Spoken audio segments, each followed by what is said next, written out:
Hey guys, and welcome back to another video and another episode of 5 things that we learned after Manchester City's very satisfying and very comprehensive victory. 4-0 victory over Bournemouth yesterday in the Premier League. We're top of the league. Guess who was bottom? United, bottom of the league. Long may it continue. A glorious weekend for Manchester City fans, and there was plenty of reasons to feel positive after yesterday's performance. So I'm going to run through 5 things that I took from the game personally. Of course, I would like to say thank you to OneFootball once again. Go and download OneFootball right now by clicking that link in the description. If you want to just download it and look at that Premier League table and revel in its current glory with City up there, United down there, then feel free to do it. Whilst you're there, you can get all the stats and information from across the world of football.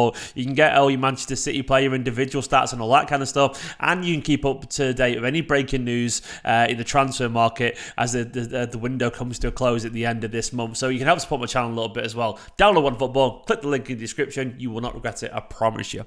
Like Manchester City won't regret, in my opinion, the decision to make İlkay Gundogan captain. Now that was confirmed today, and I put the bottom captain Gundo, but he's been captain for the last couple of games as well. And to be honest, I think it's very much on merit. And there are rumours today that Manchester City are trying to extend his contract. Fingers crossed that actually happens, because Gundogan right now is playing some beautiful football.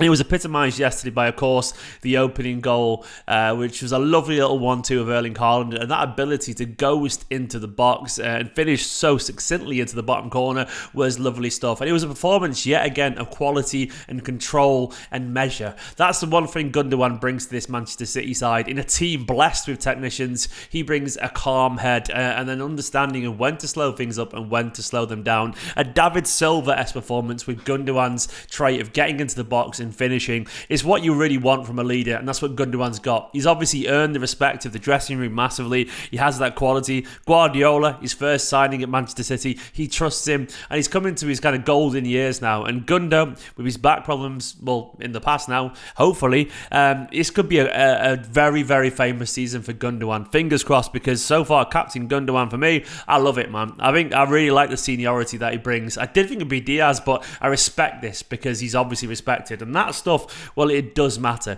The second point I want to talk about Erling Haaland, and I've just put the Erling orbit. Essentially, Haaland is so fucking massive that he has his own gravitational pull. He's that big that defenders just orbit around him. He draws people in. He sucks them in, and they get stuck kind of hovering around Erling Haaland. And a lot was made yesterday by the usual clickbait nonsense aggregators, like, you know, the banter accounts on Twitter, that Erling only had about 8 touches yesterday. Now, Haaland is going to have plenty of games like that. As Guardiola rightfully said, it's so difficult to do what he did, basically. Be there and be the focus of a Manchester City side up against a low block on a game like that in that kind of heat. Yet, he was still absolutely pivotal. That first goal is always absolutely crucial in a game like this. And look who made it. Erling Haaland made it with a wonderful bit of strength and hold-up play. He flicked it into the path of İlkay Gundogan, who finished it so lovely. An assist and 2 goals already in his first couple of games. That, to me, is the real deal. And as we all know, he should have scored yesterday. Foden criminally, which I'm pretty sure it could be the reason he went off, but criminally didn't square the ball to Haaland for the most blatant tapping you will ever see. And that was ridiculous, because we're looking at, if he'd done that, an assist and a goal potentially, and no one even questions the stats. He didn't get many touches, but what Haaland does so well is he does attract people. And I think that's such a big benefit. And KDB touched on this as well after the game, but it's such a big benefit of how we play that now we've got a striker who's that powerful and makes that many great runs. It does create space for others, and we talked about a lot of City fans, but it's just true. We're seeing it in action now, and all these theories that we had about him being a handful for defenders, well, they proved true, man. Like, I don't care if he has 10 touches a game, because he's going to score or get an assist in those games or create space for others, and that ultimately is all that matters. He's going to fit in absolutely perfectly here. The third thing I want to talk about is Nathan Ake. Nathan Ake, baby. I love Nathan Ake. The poise of an apex predator, to quote that line. Nathan Ake is phenomenal, and I'm so glad that he's getting his roses right now. I just put Ake's mint, because he is. Like, he's such a good player, and once again, he is the lesson that I hope Manchester City fans learn. Some of you, not all of you, but some of you have definitely given Nathan Ake a little bit of credit, a little bit stick, the opposite, for not being Stones, Diaz, Laporte, whatever, and said he's not good enough. I do remember those calls a year or two ago, and it's almost like once again, Cheeky and Barada and Pep and so on have been proven right. He is a quality centre-back, and all he ever needed was a run of games and a little bit of time to settle in, and he looks worth every single penny that Manchester City pay for him. He is a 40, 50 million pound centre-back. He is. It's so obvious. And right now, he's in the team on merit as well. There's a good chance Stones could get back into it, or Laporte when they come back. But right now, Ake's playing because he deserves to play. And he's such a valuable presence around the squad. He's such a leader, so well respected, a great human being. And as we're seeing right now, a fantastic footballer. A proper old school, modern, but yet modern twist on the old school fashion, powerful centre-back. And that's what I love about Nathan Ake. Good turn of pace, alive, alert, a leader at the back. And him alongside Diaz, that's pure alpha kind of level leadership there. They are both absolute warriors, and I love it. Once again, he's a good example of just trusting in the process of this club, man. Like, they know what they're doing. They sign good footballers, and good footballers eventually do show their quality, and Ake is the latest to do that. It was Rodri, it was who else before that? We see Cancelo, Kyle Walker, so many players. Not necessarily Kyle Walker, people like Bernardo and whatever, and Leroy. They take a little bit of time to adapt, and then they just show their quality. One thing that really stood out for me in this game was the hunger.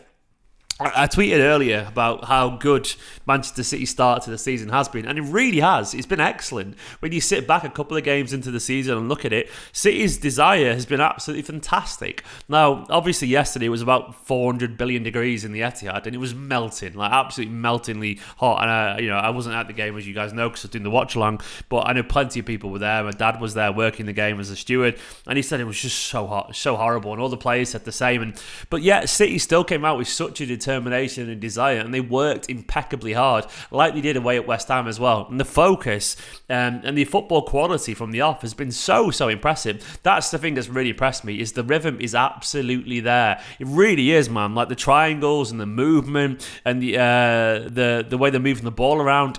It's mightily impressive. Like it doesn't look like they need any time to get ready, and we still haven't really fully clicked into gear. That to me shows that this Manchester City side is ready, and I do wonder why. I mean, could it be that all these changes that we've made, could it be it's giving the squad a renewed sense of hunger? Because it certainly feels like that to me. It does feel, bringing in the likes of Alvarez and Ortega and Haaland and Phillips, and having these young lads around the team and moving on some players you'd probably seen it all before. It can be painful seeing players move on, but sometimes you do need this intensity. I do think there's a hunger in this squad and a determination to go and win another Premier League. And look, so far it's been an excellent start, and it's had everything we want. Clean sheets, goals, great individual performances, which leads me also nicely onto my next point. It's also been academy progress already. Now, we saw Rico Lewis make his debut. That is wonderful for me, and it's not just exciting for Rico. It's exciting because I think this could be something that we're about to see a lot of this season. Now, 17 years old, a couple of months shy of his 18th birthday, and he's making his Premier League debut. It's wonderful. It's an absolute big thumbs up for the CFA, and it's also it's a big thumbs up for him personally. Bear in mind, Wilson Esbran was on the bench yesterday, 𝐿𝐿𝐵𝐵𝐻𝐻 as well. There was some young players who've already played for the first team there, and he decided to give young Rico Lewis his first team debut. I love that, man. I absolutely love it. Like, it shows to me a couple of things. One, that Guardiola, he's done the right thing. He's given the guy who needs to make his debut. But two, it shows that he trusts him. Like, obviously, City were doing really well, and the game was won at this point. But Rico Lewis is such an intelligent footballer. He has that captain mentality. He has captained the youth teams of Manchester City. And despite being a fullback, he showed that he's so comfortable slotting into that inverted kind of midfield thing that Kyle Walker and Cancelo do, immediately doing that. And there's not much to take from his performance other than the fact that Guardiola got him out there. And that is massive, I do think it was mainly a case of giving the young lad a debut, but I do think it was also a tiny bit of give the young lad a debut because we might need to see if he can actually hack it. There's an element of Manchester City doing that because it's out of necessity, man. We look at the size of the squad, and I think it's going to be a few weeks until we have literally 8 or 9 senior players on that bench because the injuries are going to pick up. Laporte's going to be out for a while, and we literally don't have the squad depth to have anything other than the odd young player on the bench here and there. And I sort of like it. I know it could affect us in the long term, but I'm hoping that we play so well and we're top of the table before the World Cup comes around that it doesn't matter if our squad's a little bit frayed in the second half. half of the season. We'll see. But I like that these academy players are going to get chances here and there. And I do wish 𝐌𝐞𝐫𝐡 and maybe Doyle or whatever were around, or maybe a Dozy, wasn't looking to move on. Because I do think there's a potential for these to get some good minutes this season, because this squad isn't big.